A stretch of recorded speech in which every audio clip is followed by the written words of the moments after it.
video, we'll solve the equation x times the floor of x equals to 3. So the first thing we need to know, what is floor of x? So that is the smallest integer less than or equal to x. So the floor of 3.1, you go down to 3. The floor of any integer like 7 is 7. And the floor of negative, say 1.2, you go down to -2. And we know the floor of x now is an integer. So let's let floor of x equal to n, which is an integer. So we get that x times n equals 3. X is 3 over n. And the equation is this. So we can approximate this by saying x times x, which is x squared, is approximately equal to 3, which means that x is approximately equal to root 3, or x is approximately equal to -√3. So case 1 is that x is approximately equal to root 3. This means that x is less than 1, between 1 and 2. 3 over n is between 1 and 2. Take the reciprocal on both sides.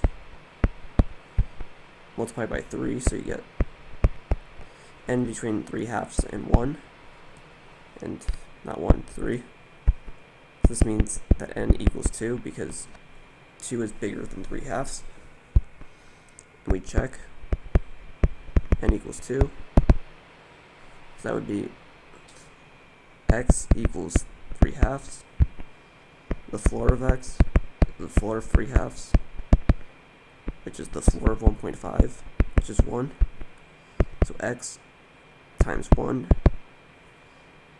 is equal to 3/2, because x is 3/2, which is not equal to 3. So this doesn't work. Case B, or case 2, is x is approximately equal to -√3. X is 3 over n. We have the equation x times floor of x equals 3.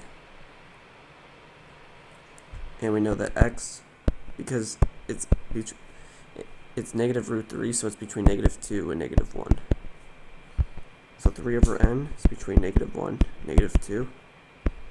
N over 3 is between, we switch the sides, so it'll be -1, -1/2. Multiply by 3. It'll be the same things, but negative. So n equals -2. Which means that x, we'll check, n equals -2. It means that x equals -3/2. So finally, when x equals -3/2, the floor of x is the floor of -3/2, which is the floor of -1.5. And we go down to -2. So x times the floor of x would be -3/2 times -2. Negative will cancel. 2 over 2 will cancel, and this will be 3. So this means that x is -3 is the solution. That's the end of the video.